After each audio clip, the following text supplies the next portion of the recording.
안녕하세요. 예, 우리경영 아카데미에서 행정소송법 가르치고 있는 정인국입니다. 오늘부터 시작해서 행정소송법 기본 이론 강의가 진행되고요. 강의 소개.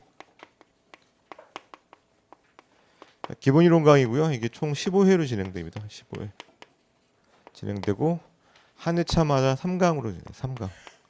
3강. 총 45강 진행되고요. 45강에서 보면은 한두 강에 뭐 추가될 수도 있고 빠질 수 있거든요. 보면 뭐 작년, 재작년 보게 되면요, 뭐 44강 한 해도 있고요, 뭐 46강 한 해도 있거든요. 근데 큰 차이는 없죠. 뭐 큰 차이는 없기 때문에 대충 이 언저리에서 결정되고, 그리고 시간 내서 보강하는 일은 없을 거예요. 시간 내서 보강하는 일은 없고, 다만 보면 강의 실수가 약간 부족하다는 생각이 들면요, 그 오전 수업 있을 때 오후에 1시간 정도 한두 번 정도 더 할 수 있어요. 그렇게 해가지고, 혹은 경우에 따라서는 그 오후 수업 같은 경우는 3교시로 진행되는데 뭐 여러 가지 등등의 사정으로 뭐 오후 수업을 뭐 한 2강으로 줄인다든지 뭐 그런 경우가 한두 번 있을 수 있어요. 그래가지고 여하튼 간에 45강 맞춰가지고 여기서 뭐 크게 뭐 내용 달라질 건 없고 그렇게 같이 진행하고, 보통 한 강 진행할 때 한 60분에 70분 정도, 60분 하고 쉬면 좀 그렇더라고요. 70분 정도 하고 한 15분 정도 쉬고요. 15분.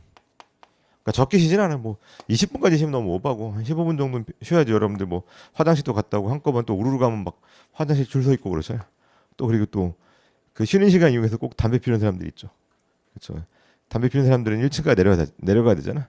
그러니까 자기가 뭐 그 건강을 위해서 그 담배 피우 내려갔다 올라올 때 계단으로 가는데요. 담배를 끊지? 예. 아니, 가끔 예. 그런 말을 들은 적이 있었는데, 하여튼 뭐 그래가지고 한 15분 정도 쉬고요. 강의 소개 뭐 이 정도 하고, 그리고 뭐 교재가 기본서랑 필기노트로 구성되죠. 이게 뭐 보시면 아시겠지만 이 글씨가 그렇게 제가 잘 쓴 글씨는 아닌데, 또 필기 양은 또 어마어마하게 많아요. 제가 항상 도식화된 그 설명을 중요하게 생각하기 때문에 그 손글씨로 쓰는 필기 양이 되게 많거든요. 그러다 보니까 제가 하나하나 다 또박또박 쓰기가 힘들어. 그럼 뭐 대충 얻을 때는 글씨 흉내만 내기도 하거든요.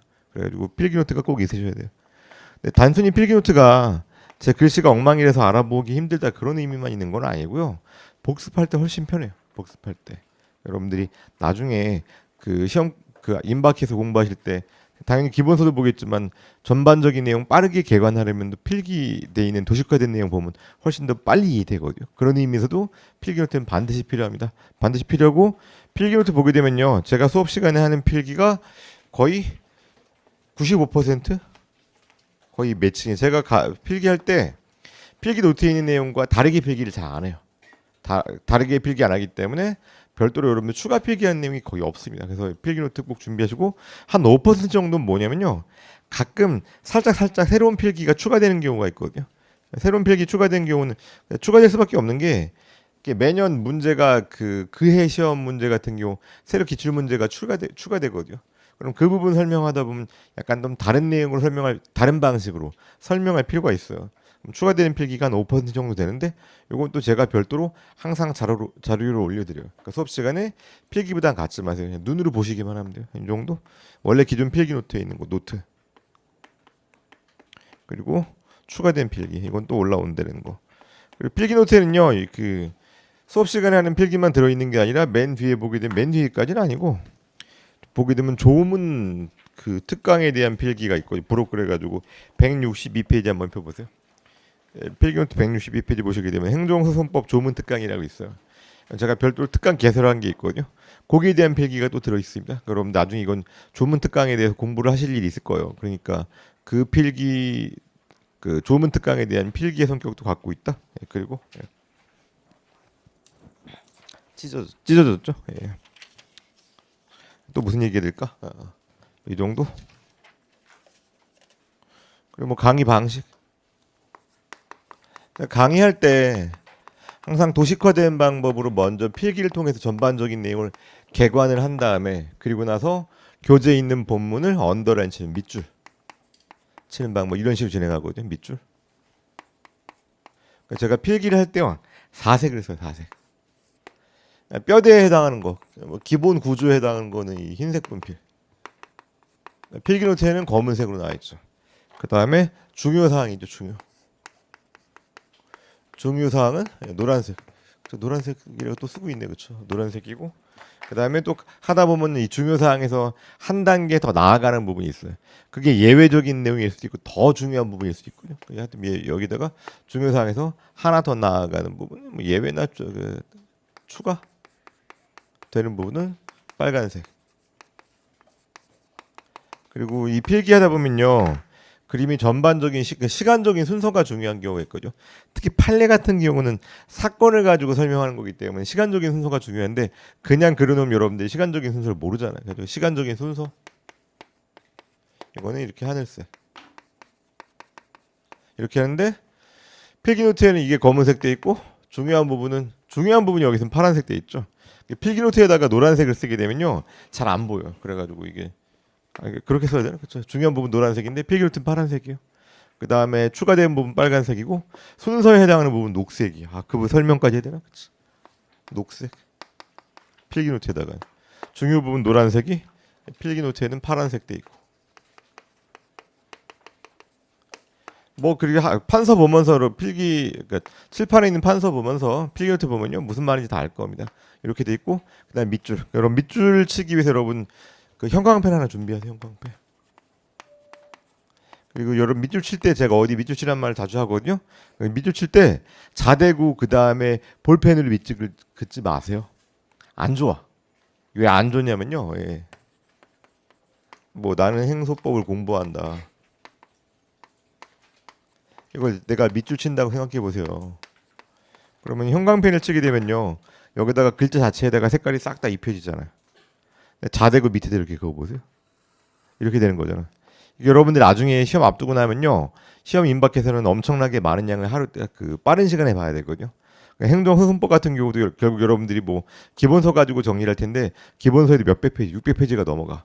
이거를 빠르게 그 전날 한 번에 다 봐야 되는데 이게 그 중요한 부분 밑에 글자에다가 언더라인 쳐져 있게 되면요. 나중에 빠르게 볼 때 밑줄 친 거 위주로 보잖아요. 밑에 밑줄을 보고 그리고 밑줄을 찾아가지고 위에 있는 글자를 읽게 되거든요. 그런데 형광펜을 글자 자체 치게 되면요. 곧바로 형광펜을 글자 자체 입혀 있죠. 곧바로 눈이 곧바로 글자에 가. 무슨 뜻이냐면요. 밑줄 보고 위에 올라가는 거랑 곧바로 글자 가는 거랑 이 차이가 별로 없을 것 같죠. 몇백 페이지에 해당하는 걸 한꺼번에 볼 때는요. 차이가 꽤 큽니다. 이거 공부해보면 알아. 그러니까 그 자대고 밑에다 긋지 마시고 글자 자체에다가 형광펜 색깔 입히세요. 또 그 형광펜 색깔 입힐 때 뭐 이런 얘기까지 하는지 모르겠는데 핑크 하지 마세요. 핑크. 여기 울긋불긋한 거 쓰게 되면요. 눈에 피로감을 줘. 피로감 주기 때문에 나중에 책 보기가 싫고 그리고 제가 종이질 좋은 걸 쓰면도 이 핑크 형광펜으로 칠하게 되면요. 다음 페이지에 뭡니까? 비치게 되면 보기가 싫어. 보기가 싫고 눈에 피로하기도 하고 여러분들이 그 형광펜 쓸 때도 어떤 색깔이 좋을까? 뭐 파스텔 톤? 뭐 사실 형광펜으로 제일 무난한 건 노란색 형광펜이잖아요. 그렇죠? 노란색 형광펜도 슈테들러 이런 거는요. 너무 이게 잉크가 세가지고 다음 페이지 비쳐. 그러니까 파스텔 톤이나 좀 은은한 형광펜으로 치세요. 은은한 형광펜. 형광펜 치는 거는 어디 밑줄 쳤다는 걸 확인하기 위한 용도이기 때문에 저도 그 핑크 형광펜을 쓰거든요. 이건 뭐냐면 내가 놓치면 안 되는 부분. 이거 여기 뭐 오탈자가 있다. 제가 거의 오탈자 없어 근데 그런 경우엔 핑크 형광펜 칠하는데 그렇지 않으면 좀 은은한 색깔로 칠해요. 은은한 색깔로. 그러니까 녹색이나 뭐 핑크 이런 거 비추입니다. 비추. 하여튼 그래가지고 밑줄은 형광펜으로 치고 그러니까 수업할 때 여러분 이렇게 여러분 따라가시면 되는 거고 뭐 강의 방식 좀 이렇게 진행을 하고 그 다음에 뭐 제 강의 전체 커리큘럼 행소법에 대한 커리큘럼 제가 매년 진행하는 행정소송법 강의 일정을 얘기하는 건데 기본 이론 강의가 있죠. 그리고 객관식 강의가 있어요. 나중에 파이널 특강이 있고요. 그리고 조문 특강이 있습니다. 근데 이게 행정소송법을 처음 공부하는 사람이라면 백지 상태니까 당연히 기본 이론 강의로 시작해야 되겠죠. 45강. 그리고 객관식 강의가 몇 조고? 20강, 23강. 파이널 특강이 18강. 조문 특강 6강이 다 들을 거예요. 아니 이렇게 다 들으면 뭐야 이거 70 거의 100강이거든요. 그럼 뭐 거의 뭐 세법개론까지는 아니지만 뭐 주요 과목 정도 돼야 되잖아. 근데 행정소송법은 여러분 절대로 주요 과목이 아니에요. 이거 다 들으면 안 돼. 이게 다 들면 안 되고 여러분들이 필수? 예. 기본 이론 강의 필수죠, 그렇죠? 기본 이론 강의 필수, 그렇죠? 이건 반드시 들어야 되겠지. 들어야 되는 거고. 그리고 저는 이 조문 특강은 필수로 듣길 원해요. 그리고 객관식 강의 세모할게요. 세모하는 이유가 뭐냐면요. 이게 기본 이론 강의 때요. 제가 교재에 수록된 기출 문제 중에서 홀수번을 다 풀어요. 홀수번 다 풀거든요. 근데 좀 뭔가 좀 공부하는 좀 그 센스가 있는 분들 같은 경우는요. 기본 이론 강의 듣고 같이 홀수번 풀고 나면요. 짝수번은 알아서 잘 푸는 사람들이 있어. 그러니까 이게 기본 이론 강의 때 문제풀이를 할 때 홀수번 문제풀이를 하고 객관식 강의 때 짝수번 문제풀이를 하거든요. 그러니까 홀짝 합치면 이게 뭐가 제가 10년치 문제를 하니까 기본서에 수록된 문제가 400문제예요. 400문제 중에서 기본 이론 강의 때 200문제 풀고 그 다음에 짝수번 할 때는 짝수번 200문제 풀면서 관련 개념 설명하고 하는데 이게 기본 이론 강의 때 충실하게 복습도 확실하게 하고 그 문제 꼼꼼히 해설까지 다 보고 그런 분들은요 짝수번도 저절로 풀리는 사람들이 많으니까 그런 사람들은 굳이 짝수번을 권하지 않아요. 근데 또 이게 보면은 또 공부할 때 보면은 기본 이론 강의 때 행정수능법만 하는 게 아니라 주요 과목을 하잖아요. 그러다 보니까 이게 좀 복습이 약간 치이거나 혹은 수업 듣고 나가지고 책 듣고 나서 몇 달 동안 한 번도 안 보거나 이런 분들이 있어. 그리고 나중에 내년 한 2월, 1, 2월 달에 가가지고 또 이 문제 푼다 그러면 그때 하나도 기억 안 나는 분들이 있고요. 그럼 하나도 기억 안 나는 상태에서 자기가 책 읽으면 그건 오히려 시간 더 잡아먹어. 그런 분들 같은 경우에는 그때 객관식 강의를 들으세요. 그러니까 내년 1월 달에 가서 상황을 보시라고. 상황을 봐가지고 아 도저히 혼자 못 풀겠다. 짝수번 문제. 그런 분들을 들으시고 그게 아니라 나는 뭐 푸는데 문제 없다. 그런 분들은 안 들으셔도 되고 이건 선택이에요. 그리고 파이널 특강은요. 흔히 얘기하는 초시생과는 제가 보기엔 별 상관이 없는 것 같아요. 초시생과는. 이게 뭐냐면 흔히 얘기한 재시생, 삼시생 그래가지고 재시생이라는 거는 한 번 떨어지고 다음에 다시 도전하는 사람들 있잖아요. 그런 사람들 같은 경우는 전년도에 기본 이론 강의 들었는데 또 기본 이론 강의 듣기가 좀 그렇거든. 그리고 혹은 뭐 이 2차 시험 보고 나면 지난주에 2차 시험 있긴 했지만 2차 시험 보고 나면은 2차 시험 잘 못 본 사람 어때요? 다음 1차 다시 준비하죠. 그런 사람들 같은 경우 이미 공부 다 했단 말이야. 행정수법도. 그런 상태에서 다시 한번 기본 이론 강의 하긴 좀 듣긴 좀 그렇고 그렇다고 아예 강의 안 듣기는 그 머릿속에 있는 거 자기 스스로 리마인딩 하기 자신이 없고 그럴 땐 파이널 특강 되는 거야. 이건 주로 재시생들이 좀 빠르게 리뷰할 때 그렇죠. 리뷰할 때. 그때 좀 의미가 있어요. 그때 의미가 있고 재시생들 같은 경우 가장 많이 그 묻는 질문 중에 하나가 기본 이론 강의 다시 들을까요? 안 들을까요? 이렇게 물어보는 거거든요. 제가 어떻게 답을 하냐면 작년에 몇 점 받았냐? 작년에 대충 한 70점 이상 나왔다. 그러면은 70점 이상 나왔으면 그럼 뭐 80점 이상 나왔으면 확실히 기본 이론 강의 들을 필요가 없다 그래. 80 이상 나왔으면요. 그다음에 60점대 나왔으면요. 겸손하게 다시 들어라. 60점쯤 잘 모르는 거거든요. 70점대는 약간 애매해요. 그렇게 얘기를 하고요. 그런 사람들이 기본 이론 강의 다시 듣기 뭐하고 그러면 뭐 파이널 특강을 들으면서 주문 특강 들으면서 리뷰하는 겁니다. 그러니까 이게 초시생 여러분들한테는 이거는 지금 수업 듣는 학생들 있죠. 그러니까 백지 상태 처음 공부한 사람들은 이거 들을 게 아니에요. 그렇죠. 이거 열심히 들으면 돼요. 그러니까 초시생들 같은 경우 그 수업을 하나 더 들으면 이걸 듣는 게 나아. 초시생들은요. 왜 같은 기본서에 홀수번 짝수니까 이게 합체가 되는 거거든요. 그런데 파이널 특강은 또 교재도 달라요. 교재도.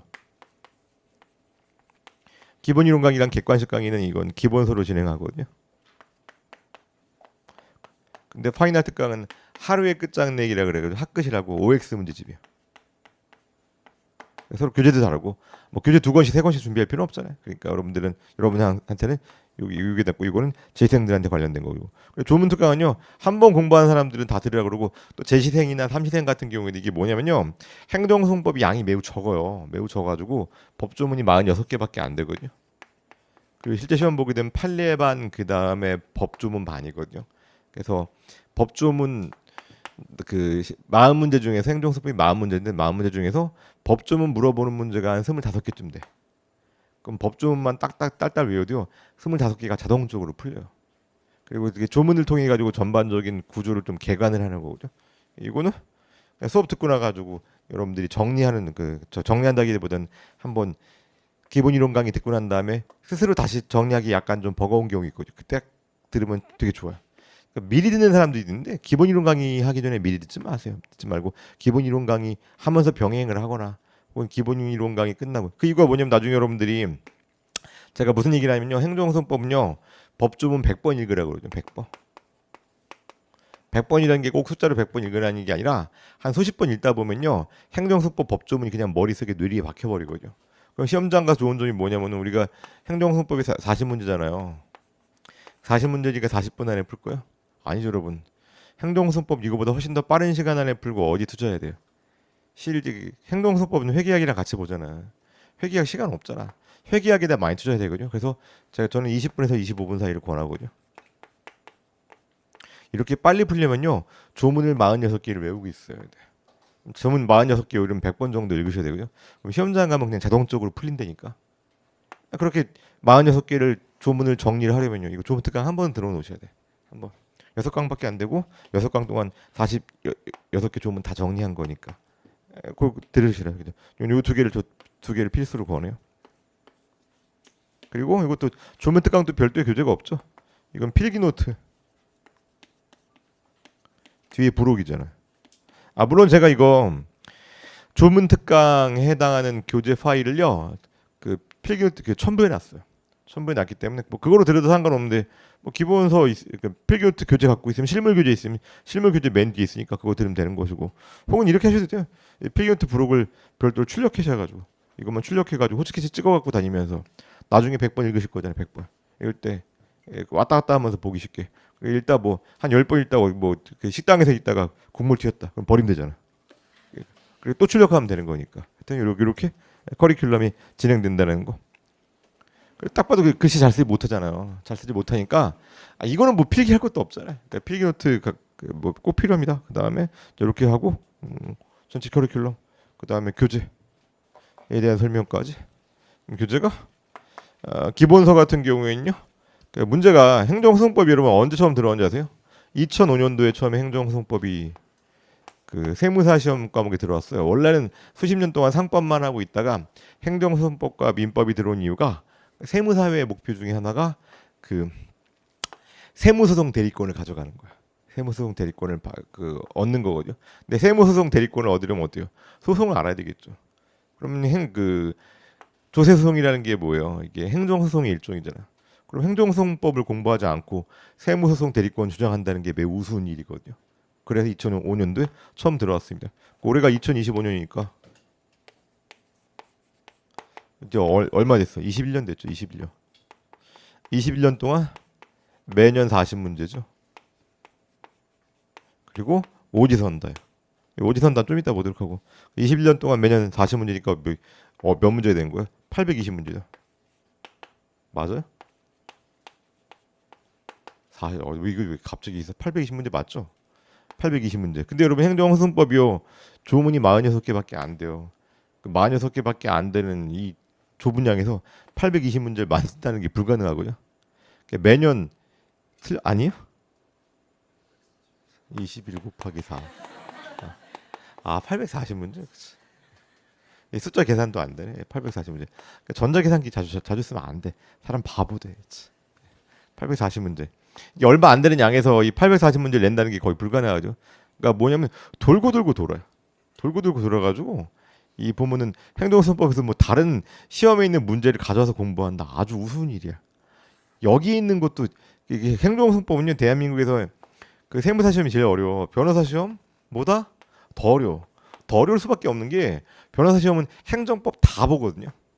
세무사 시험은 그러니까 변호사 시험은 행정법 다 해서 20문제야. 그러니까 모든 부분을 다 보는데 행정소송법은 세무사 시험 같은 경우는 40문제를 이 좁은 범위 내에서 내다 보니까요. 정말 말도 안 되는 구석구석진 부분까지 내. 그러니까 다른 시험 보는 사람들이 세무사 행정소송법 시험 보면 놀래. 이런 부분까지 공부를 해? 아주 지엽적인 내용까지 많이 나오기 때문에 다 기출문제를 공부한다는 게 의미가 없어. 여기 840문제만 다 커버하면 되거든요. 근데 840문제도 중복되는 문제가 얼마나 많겠어요. 그러다 보니까 제가 처음에 강의 시작할 때는 한 15년치까지 계속 넣었었거든요. 처음에 강의 시작하면서 매년 늘어나다 보니까 15년치 넣다 보니까 이 책이 백과사전 되겠더라고. 그래가지고 그 뒤로는요 딱 10개년치를 끊었어요. 최근 10개년치를 끊어가지고 올해가 2025잖아요. 최근 시기니까 어때? 2016인가? 이렇게 이게 10년치. 여기에 해당하는 문제를 다 넣었습니다. 내년에는 2017부터 2026이 되겠죠. 이런 식으로 10년치 문제를 넣었고 사실 이거로도요 거의 대부분 다 커버가 돼요. 커버 안 되게 수가 없어. 10년치 넣어 있는 게 이게 기본서고요. 400문제 들어갔다는 거. 교재에 대한 설명하다 여기까지 나왔는데 교재 제가 출간하는 교재 얘기하는 겁니다. 기본서 있고요. 기본서엔 제가 400문제 수록돼 있다고 그랬어요. 10년치. 최근 10년치. 그리고 연도별 기출문제집. 기본서에 수록된 거는 교과서 진도별로 제가 재배치한 거잖아요. 연도별 기출문제집은 말 그대로 연도별로죠. 연도별로 해가지고 2005부터 2025년도까지 21년치잖아요. 그럼 21년치니까 840문제죠. 그러니까 하나도 빼놓지 않고 다 있고. 그러니까 여러분들이 큐넷 들어가면요 연도별 기출문제 있긴 한데 그거 다운로드 받아보시면 안 돼요. 그거 다운로드 받아보시면 왜? 법 개정되고 그 다음에 판례 변경된 사항이 많잖아. 그럼 답 자체가 달라져 버려요. 달라져 버리기 때문에 그런 문제는 제가 다 수정을 해요. 그러니까 거기 있는 문제 풀면은 그 틀린 그 문제 자체가 성립하지 않는 문제, 틀린 문제 많잖아요. 세법도 그렇잖아요. 세법 정도로 그렇게 법 개정이 많지는 않은데 한 3, 4년마다 한 번씩 정도는 개정이 돼요. 그 행정승법 같은 경우도. 그리고 판례가 기존의 판례 입장을 변경하는. 제가 원래 전년도책은 괜찮다는 얘기를 많이 하거든요. 근데 올해는 좀 전년도책으로 공부하는 게 괜찮다는 얘기를 좀 하기가 뭐한 게 작년에 중요한 판례가 꽤 많이 나와가지고 기존의 그 판례 법리 입장을 바꿔놓은 게 꽤 많거든요. 그럼 답 자체가 좀 달라지는 내용이 있어가지고 그래서 전년도책으로 공부하는 걸 권하잖아요. 좀. 뭐 전년도책으로 공부한 다음에 그리고 보충하면 상관없는데 보충하는 과정이 상당히 번잡하거든요. 여하튼간에 연도별 기출문제 840문제. 그 다음에 하루의 끝장내기. 이게 하루의 끝장내기라는 게 그 우리의 경영 아카데미에 계신 강사님들이 각 과목별 파이널 교재에 공통적으로 쓴 내용이거든요. 학끝이라는 말 많이 부르는데 이 하루의 끝장내기는요. 연도별 기출문제집에 있는 이 840문제에서 중복되는 선지를 거르고 그 중복되지 않는 선지만 다 모아가 추출해가지고 그걸 OX 문제 만든 거거든요. 작년 기준으로 얼마였더라? 작년 기준으로 1357개. 1357개. 연도별 기출문제집으로 공부하는 경우랑 그 하루의 끝장내기로 공부하는 것 둘 다 각각 장단점이 있죠. 그 하루의 끝장내기를 공부하면 장점 뭡니까? 어차피 여기 다 들어있는 거를 뭡니까? 그 추출한 거잖아.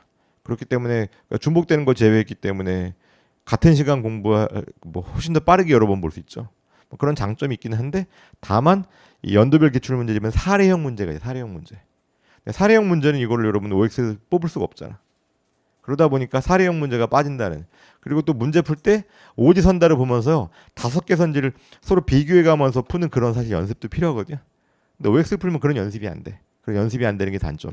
또 장점은요. 이거 그 하루 OX 문제를 풀게 되면요. 연도별 기출 문제집으로 푸는 것보다 더 공부가 깊이 있게 되는 경우가 있어. 뭐냐면요. 이게 여러분들 오지선다를 보게 되면 소거법이 가능하죠. 소거법. 보면 인생은 소거법 아닙니까? 여러분들이 나중에 결혼할 사람을 결정할 때도 자기가 딱 이상형 딱 정해놓고 거기에 매칭되는 사람 그거 고른다? 그게 되겠습니까? 찾기도 힘들어. 내가 이걸 안 된다. 이런 식으로 몇 가지 걸르다 보면 남아.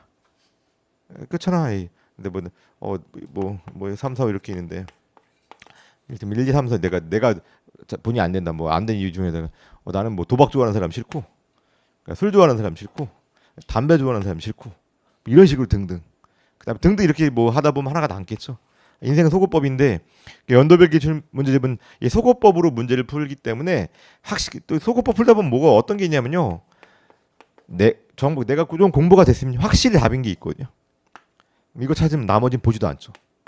그렇기 때문에 이게 왜 한 선지 하나하나가 틀리고 맞았는지에 대한 정확한 분석이 안 되는 경우가 많아. 그런데 OX 문제집 같은 경우에는 O 아니면 X 이거 뭐 다른 선지의 도움을 못 받잖아. 오롯이 그 선지만 놓고 봐야 되잖아. 그렇기 때문에 더 깊이 있게 선제 하나하나의 옳고 그름을 판단하는 그런 과정을 거칠 수 있기 때문에 깊이 있게 공부하는 데는 좋거든요.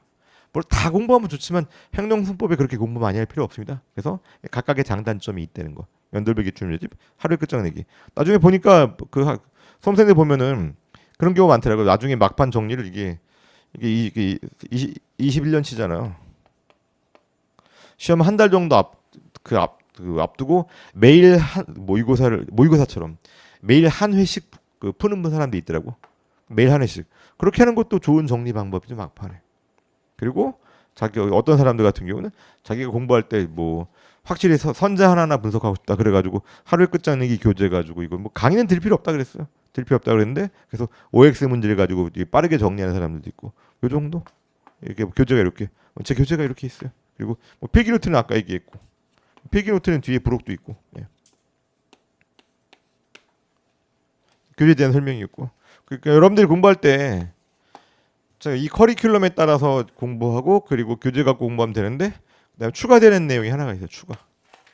시험 앞두고 반드시 추가해야 되는 거. 이건 최신 판례.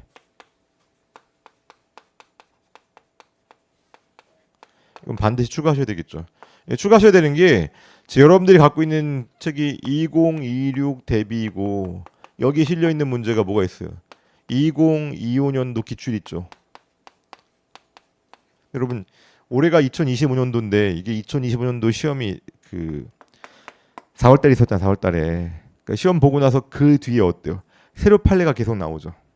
그럼 그 새롭게 나온 2024년도 그리고 2025년도 그 시험 문제 1차 시험 볼 당시에도 1, 2, 3월 달에 나온 판례는 아직 공표가 안 돼요. 그러니까 무슨 뜻이냐면은 2025년도에 선고된 판례 같은 경우에는요. 어떤 책에서도 문제화된 바가 없어. 근데 매년 몇 문제씩 꼭 나오거든요. 나오기 때문에 제가 이건 2025년도 선고된 최신 판례 중에서 중요한 건요.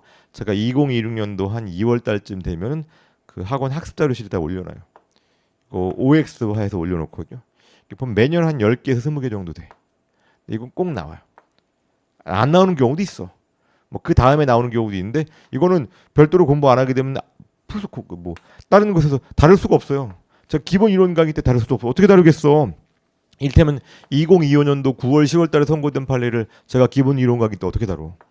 2025년도 9월 달에 선고된 판례는 2025년도 12월은 돼야지 오픈되거든요.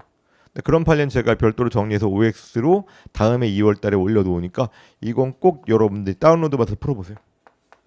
이건 안 보면 안 되는 겁니다. 또 하나가 모의고사. 그러니까 모의고사는 꼭 치르기를 권해요. 제가 모의고사 문제를 낼 때요. 기존에 기출되었던 세무사 시험 문제를 내는 게 아니라 타 기출 시험 문제에서 행정소송법만 뽑아서 냅니다.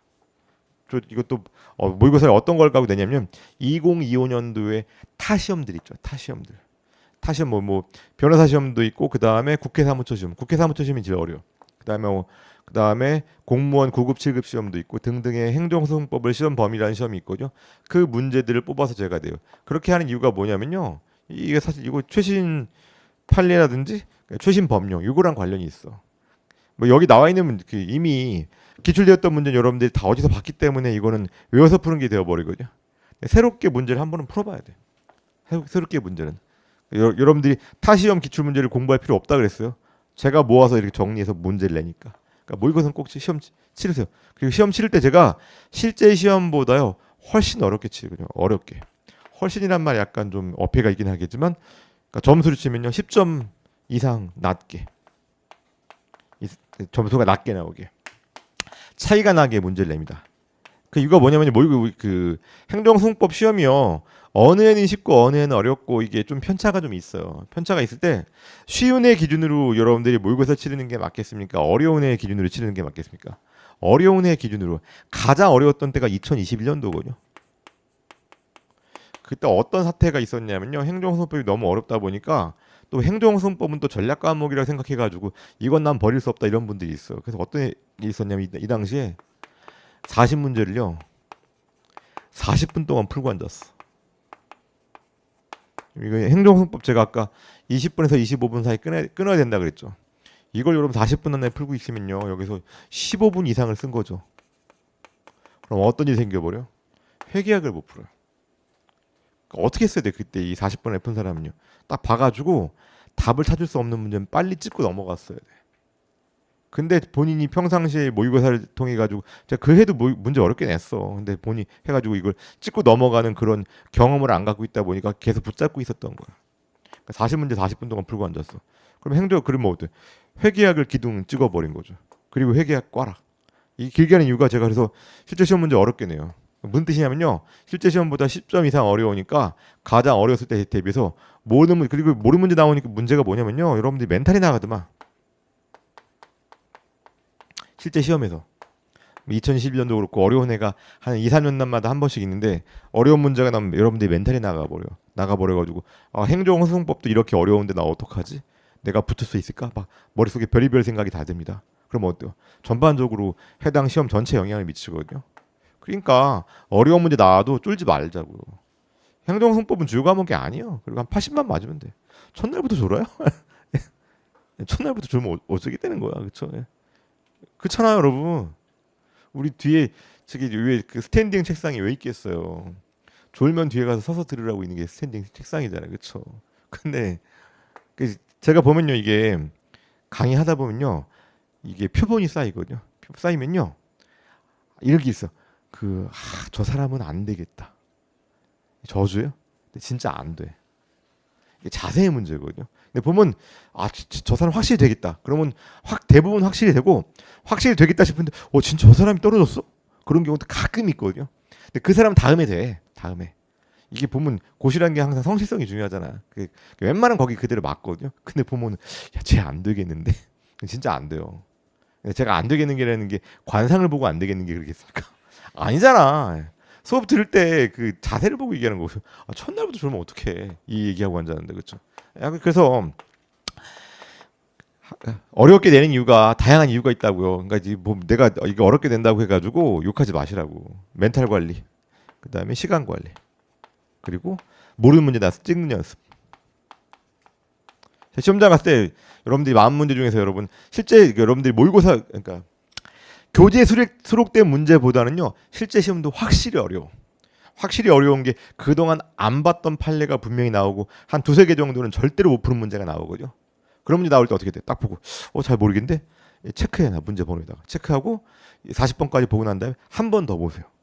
그때 한 번 더 봤는데 무슨 말인지 모르겠다. 그럼 뭐 해야 돼? 그럼 찍어야 돼. 그렇게 찍고 끝나야 되거든요. 그 연습을 한번 해보시라는 얘기예요. 모의고사 볼 때. 그리고 모의고사 볼 때 제가 어때요? 여기 최신 판례도 꼭 넣어두거든요. 최신 판례. 그리고 최신 판례 공부하는 그 훈련도 되고 그 다음에 찍는 연습, 그 다음에 시간 멘탈 요 관리하기 때문에 모의고사 꼭 한번 보시라. 꼭 보세요. 행정소송법을 위해서만이 아니라 다른 과목도 모의고사를 한번 보셔야 돼요. 그래서 이렇게 진행하고 교재 얘기하다가 여기까지 나왔습니다. 6번째 교재. 또 무슨 뭐 얘기할 게 있을까? 그 다음에 수험 방법. 수험 방법 얘기하기 전에 행정소송법 학습 방법부터 얘기하겠습니다. 학습 방법. 자, 지금 기본 이론 강의잖아요. 기본 이론 강의. 그러니까 기본 이론 강의 들을 때 여러분들이요. 예습 금지. 예습은 유해해요. 하지 마세요. 여러분들 예습 어떻게 하겠어요? 보면 예습하면 미리 책을 읽어보면은 그 수업 들을 때 좀 도움이 되지 않을까 싶고 그 책을 읽는 사람들이 있는데 이게 실체법이 아니라 절차법이거든요. 절차라는 건요. 실제로 내가 한번 해봤어야 돼. 해보지 않으면 전반적인 구조가 알 수가 없어. 그렇기 때문에 책을 읽어도 여러분들이 혼자 예습해서 한다고 책 글자를 읽으면 말 그대로 글자 읽기가 되어버려. 이게 무슨 의미가 있어? 내용 읽는 게 아니라 글자 읽는 게 되어버린다니까. 시간 낭비야. 그러니까 시간 낭비니까 예습은 아예 하지 마세요. 하지 마시고 복습은 필수죠. 근데 복습하는 방법 당연히 가장 먼저 보실 게 제가 수업 시간에 했던 필기를 보셔야 돼요. 필기. 그다음 밑줄. 그리고 꼼꼼히 한 번 정독하는 건 좋은데 여러분들이 행정소송법만 공부하는 게 아니라 다른 과목도 같이 공부하잖아요. 복습을 한번 해보면서 내가 하는 복습 방법이 진도가 밀리는지 안 밀리는지를 한번 보세요. 다른 과목을 해야 되니까. 회계학 세법을 해야 되니까. 만약 여러분들이 진도가 밀리는 복습을 하고 있으면요. 그 복습하는 데 걸리는 시간을 줄이셔야 돼요. 그러니까 필기 당연히 보고 밑줄 보고 그리고 뭐 정독하는 사람도 있고 그리고 수업 시간에 홀수범 문제 풀잖아요. 여기까지는 필수적으로 하셔야 되겠죠. 그리고 여기다 추가해가지고 여러분들이 제가 밑줄 친 거 이외에 전반적인 내용을 정독을 한번 해보고 싶다. 또 욕심 있는 분들 같은 경우는 수업 시간에 홀수본만 풀어줘? 그럼 수업 시간에 다른 내용 설명을 토대로 내가 이해를 했으니까 짝수본까지 풀어보겠다. 이렇게까지 하는 분들이 있거든요. 이렇게까지 하면 좋아. 한 번 할 때 꼼꼼히 다 보겠다는 건데. 근데 이렇게 하면서 여러분 진도가 밀리시면 안 돼요. 진도가 밀리면요, 이걸 빼세요. 뭐 정독하는 걸 빼든지 혹은 짝수본 그 푸는 걸 빼든지 둘 중에 하나 빼시라고. 진도가 밀리면 안 되는 이유가 뭐냐면요, 공부할 때 제가 15회차로 진행을 하잖아요. 이게 교재 페이지가 660페이지인가? 한 600페이지 칩시다. 0페이지부터 600페이지가 있는데 강사가 첫날 이만큼 나가요. 그럼 둘째 날 이만큼 나가겠죠. 셋째 날. 이렇게 나가가지고 결국 15회로 안결된단 말이에요. 내가 첫날 수업 듣고 난 다음에 복습할 때 난 진짜 꼼꼼히 공부하는 사람이 이렇게 꼼꼼히 했단 말이죠. 꼼꼼히 하느라고 첫날 복습 여기까지밖에 못했어. 그럼 첫날 이미 이만큼의 차이가 생긴 거죠. 그럼 또 어때요? 또 꼼꼼히 이렇게. 그럼 점점점 가면 갈수록 어때요? 강사의 강의 진도와 나의 복습 진도가 차이가 나는 거죠. 그럼 나중에 어떻게 되냐면요, 강사는 여기 끝나고 앉았는데 혼자 여기하고 앉았어. 이렇게 되면 치명적인 문제가 뭔지 아세요? 수업 들은 날 그날 곧바로 복습을 하게 되면은요, 그날 했던 강사가 했던 농담까지 기억나. 농담까지 기억나면서 훨씬 더 그러니까 무슨 말 했는지, 강사가 그 당시 어떤 얼굴 표정을 지었는지, 어떤 다른 소리 했는지까지, 예를 들면은 그 떨어질 사람 보면 알아, 이런 말까지 기억난다니까. 그렇게 이 얘기하는 거는 그런 내용 다 기억나기 때문에 복습이 수월해. 근데 만약 여러분 강사가 여기 가르치고 있는데 혼자 여기 복습하고 있다 그러면요, 수업 들었던 게 기억이 안 나. 그럼 다시 혼자 공부하는 게 되어버리거든요. 그럼 다시 혼자 공부하는 게 된다는 얘기는 복습하는 데 드는 시간이 어때요? 훨씬 많이 들지. 또 이 수업이 보통 3시간 반인데 3시간 30분 해당하는 복습을요, 만약 여러분들이 그날 곧바로 복습한다 그러면 뭐 1시간 정도면 될걸? 뭐 길어도 2시간까지도 안 갈 거야. 왜? 이미 여러분들이 수업 들었던 내용 생생히 기억나는 상태에서 복습을 하기 때문에. 그럼 복습 시간이 뭐 1시간 정도면 충분한데, 만약에 강사가 여기 하고 있는데 혼자 여기 하고 있다 그러면 어때요? 하나도 기억 안 나고 다 처음부터 해야 되거든요. 책 읽는 거, 그다음 필기노트 보는 거 자체가 새로워. 그럼 복습이 1시간으로 끝나는 게 아니라 2시간이 돼버려. 복습 자체에 걸리는 시간도 길어져 버린단 말이야. 또 그렇게 해도 어때? 무슨 말인지 잘 모르겠어. 기억이 안 나. 그 전반적인 논리 구조가 이해가 안 돼. 그 당시 강사가 필기할 때 필기했던 내용 봐도 무슨 말인지 모르겠어. 그러면 어떻게 돼요? 복습을 제껴버려요. 이 엉망진창이 되어버린다니까. 이건 모든 과목에서 마찬가지야. 모든 과목에서 여러분 지금 종합반 따라가시잖아요. 종합반 따라갈 때 가장 중요한 건요, 복습을 할 때 약간 설렁설렁 하더라도 진도를 따라가는 복습이어야 돼. 진도랑 이 갭 차이가 나면요, 이 복습은 실패한 복습입니다. 그러면 결국 포기하게 된다니까. 그럼 지금 여기 그러니까 수업 듣는 분들 보면 자리가 꽤 많이 차 있는데 한 15회쯤 뒤에 가다 보면요, 결국 좀 많이 벼요. 많이 비거든요. 많이 비는 게, 물론 자기가 살고 있는 데가 좀 멀리 살고 있어가지고 좀 체력적으로 힘들어가지고 지금 뭐 그런 경우는 뭐 어쩔 수 없겠지만, 그게 아니라 약간 의지박약인 경우도 있고, 수업 들어도 어때, 이게 복습도 제대로 안 되고 하니까 무슨 말인지 모르고 자신 없단 말이죠. 그럼 나중에 동영상으로 보충해야지 등등 여러 가지 이유로 비거든요. 그런 분들이 좀 합격 확률이 좀 낮아. 떨어진다고 저주는 안 해. 근데 그렇게 하면 좀 합격 확률이 낮거든요. 그러니까 이게 복습 쫓아오실 때, 여러분, 그리고 다른 과목은 모르겠는데 행정소송법은 누적 복습하면 안 돼요. 누적 복습이라는 게 뭐예요, 이게? 나 솔직히 얘기하면 이런 거 누적 복습이라는 거를 글쎄. 근데 물론 공부 잘하는 사람들이 누적 복습하는 경우도 있으니까, 근데 뭐 내가 모든 공부 방법을 다 통달한 사람이 아니기 때문에 뭐라고 말을 못 하겠는데, 누적 복습 이거죠. 첫날, 둘째 날, 셋째 날 이렇게 하는 게 누적 복습이잖아요. 이렇게 한다 그럼 앞부분은 어때요? 4번 보는 거고 뒷부분 가면 갈수록 자기가 그 시간 투입하는 양이 줄어들잖아요. 이게 맞을까? 물론 이게 뭐 수학 이런 계단식으로 돼 있는 과목 같은 경우는 누적 복습이 효과적이라는 얘기도 해. 근데 행정소송법은 계단식 과목은 아니거든요. 그날의 페이지가 별개의 내용이야. 그날의 페이지가 별개의 내용이기 때문에 이건 누적할 일이 아니야. 이게 여러분 누적하면 뭐냐면, 여러분 고등학교 때 수학 보게 되는, 고등학교 때 지금 공통 수학 앞부분 뭐 집합이죠. 맞나? 그다음에 수위 보면 앞부분이 행렬이죠. 그럼 앞부분 다 잘하잖아.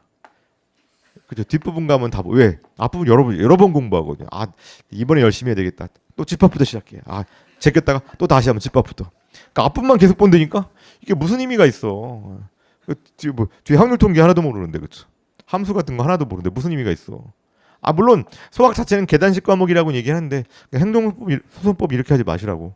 이렇게 하지 마시고 딱 그날 배운 것만 복습하세요. 그날 배운 것만 복습하시고 누적 복습하면 안 됩니다. 누적 복습하면 제가 아까 말한 문제가 생겨. 왜? 강사는 여기 하고 있는데 혼자 복습이 늦어지는 거죠. 강사의 강의 진도와 복습 진도의 차이가 난단 말이죠. 그럼 기억이 안 나. 그러니까 누적 복습은 하지 말자. 다른 과목은 어때요? 모르겠어요. 내가 회계학세법은 내가 뭐라고 말할 자격이 없으니까. 그러니까 학습할 때 이렇게 복습할 때 이렇게 얘기하라고. 그래서 여러분들이 기본 이론 강의 끝나고 나서 또 기본 이론 강의 끝나고 나서 여러분들 객관식 강의 할 때까지 좀 몇 달 시간이 있죠. 근데 그 시간 동안에 행정소송법을 또 열심히 한다? 그것도 약간 오바야. 회계학세법을 열심히 하셔야 되겠지. 최근 트렌드가 뭡니까? 예전엔요. 그 회계학세법 꽈락 넘기고 행정소송법 제정학 90 넘기면은 붙을 수 있었거든요. 그런 거 흔히 무슨 전략 뭐 40, 40 그다음에 뭐 80, 80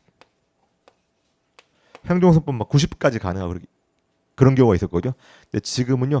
최근 한 3, 4년 사이에 트렌드가 확 바뀌었어. 회계학이랑 세법을 40점을 목표로 하게 되면 꽈락이 나와요. 이렇게 공부하시면 안 돼. 그러니까 공부하실 때 여러분들 회계학 세법 위주로 공부하셔야 되는 거지. 옛날식으로 공부하시면 안 돼. 최근에는 보면 항상 꽈락 나와. 그러니까 회계학 세법에 투자 많이 하시고 행정소송법은요. 제가 말한 이 정도로 하게 되면 대충 80 이상 나와. 더 이상 욕심내지 마세요. 가끔 이렇게 얘기하는 분이 있어요. 나는 회계학 세법이 약하기 때문에 행정소송법 고득점을 받아야 되겠대. 그러면 어떻게 하면 고득점 받겠니? 고득점을 목표로 하지 마시라니까. 이게 공부라는 게 행정소송법도 여러분 90 이상 받는 건 어려워요. 저도 공부를 해보다 뭐냐면요. 빵점에서 60까지 첫 시간은 그냥 OT야. 만드는 데 걸리는 시간과 60에서 80 만드는 데 걸리는 시간 80에서 90 만드는 데 걸리는 시간 비슷해요. 여기 투입하는 시간이 있다. 빵에서 제로에서 60 만드는 건 쉬워. 이거랑 동일한 시간을 투입해야지 60에서 80이 돼요. 90 이건 고득점이죠. 물론 시험이 아주 쉬우면 얘기 달라질 수 있겠지만 시험이 어느 정도 난이도가 있다 그러면요. 80에서 90 맞으려면 또 동일한 시간을 투입해야 돼. 이게 예컨대 100시간이다. 뭐 행정소법 100시간씩 할 것도 없지. 이게 만약에 이게 그냥 100 투입하는 노력을 100으로 하면 이것도 100이야. 이것도 100이야. 그럼 90에서 100을 만들려면요. 이걸 다 투입해도 안 될 수가 있어. 저도 매년 시험 풀어보거든요. 문제 풀어보죠. 웬만하면 100점 맞지. 저도 한 문제 정도는 아리까리한 경우가 있거든요. 그만큼 100점이 어려워. 그러니까 이건 목표로 하시면 안 돼요. 이거 다 300을 다 합쳐도 안 될 수 있다니까. 그러니까 여러분들은 뭐요? 한 80에서 90 사이. 이 정도 맞으면 잘하시는 겁니다. 그러니까 이 정도만 목표로 하시라고. 또 이게 그 사람에 따라서는요. 뭐 행정소송법 뭐 그렇게 열심히 하냐? 나는 90도 안 바른다. 80만 목표로 한다. 그러고 회계세법에 올인하는 분도 있어. 그것도 뭐 나쁘지 않은 전략입니다. 행정소송법 고득점 노리지 말자. 노리면 안 돼요. 80에서 90 사이 정도로 요 정도로 만족하세요. 물론 시험이 쉬우면 그 이상 나올 수도 있겠지만 그래서 여러분 이 전략 하시면 안 돼요. 최소한 여러분 회계세법이 50 이상 나와야 돼요. 50 이상. 그래야지 이 사람 웬만큼 내용 알고 있구나가 돼. 절반 그러니까 반은 맞아야 돼. 솔직히 이거 50 나도 여러분 찍어서 그 푸는 맞는 문제가 꽤 있기 때문에 사실 50 넘었다고 절반 이상 아는 것도 아니야. 이거 여러분 50 이상 나오면 어떻게 돼요? 이거 훨씬 더 노력 많이 하셔야 돼요. 그러니까 평상시 모의고사 같은 거 볼 때 60 이상 나와야 돼. 실제 시험에서 50 이상 나오는 거니까. 꽈락을 목표로 하시면 안 돼요. 그러면 그냥 진짜 꽈락 나와. 그리고 행정소법 제가 뭐 80점 정도 목표. 뭐 재정학은 뭐 이게 맞는 사람은 90 고득점도 가능하고 또 이게 잘 안 맞는 사람들은 점수 잘 안 나오고 그러는데 뭐 이건 제가 뭐라고 얘기 못 할게요. 또 이것도 둘 다 주요 과목이 아니잖아. 둘 다 주요 과목이 아니고 이렇게 공부를 하시고 그래서 기본 이론 강의 끝나고 그 다음에 객관식 강의 때까지 그 당시에 뭐 교과서 한 번 정도 보는 건 괜찮고요. 한 번 정도 보는 건 괜찮고 너무 시간 투입 많이 하면 안 되는데 그럼 그 기간 동안 뭐 합니까? 그 기간 동안에요. 조문 특강을 들으세요. 조문 특강. 조문 특강 듣고 조문을 100번 보세요. 그 시간에. 그러니까 조문을 100번 볼 때요. 이게 여러분들이 그 주요 과목 공부하실 때처럼 행정소송법 공부하시면 안 돼요. 100번 보라는 게 언제 100번 보라는 얘기요. 왔다 갔다 할 때. 자투리 시간으로. 객관식 강의 하기 전 객관식 들을지 안 들을지 여러분들 마음인데 자투리 시간을 이용해서 공부하라고. 어떤 데 있을까? 본인이 여러분 음식점에서 음식 기다리고 시간 남을 때 있죠. 음식 주문하고 시간 남을 때, 그다음에 전철 안에서, 그다음에 버스 안에서, 그런 자투리 시간이 있죠. 그리고 화장실 가서 자투리 시간 이용해 틈틈이 보다 보면요, 그 여러분들 객관식 시험 볼 때 그 수업 들을 때까지 뭐 그렇게 자투리 시간만 이용해도 수십 번을 봐. 그러면 계속 머릿속에 기본적인 구조가 남아 있거든. 그리고 나서 나중에 객관식 문제집을 푼다, 짝수번을 푼다, 혹은 강의를 듣는다, 매우 수월해요. 그리고 책상에 앉아서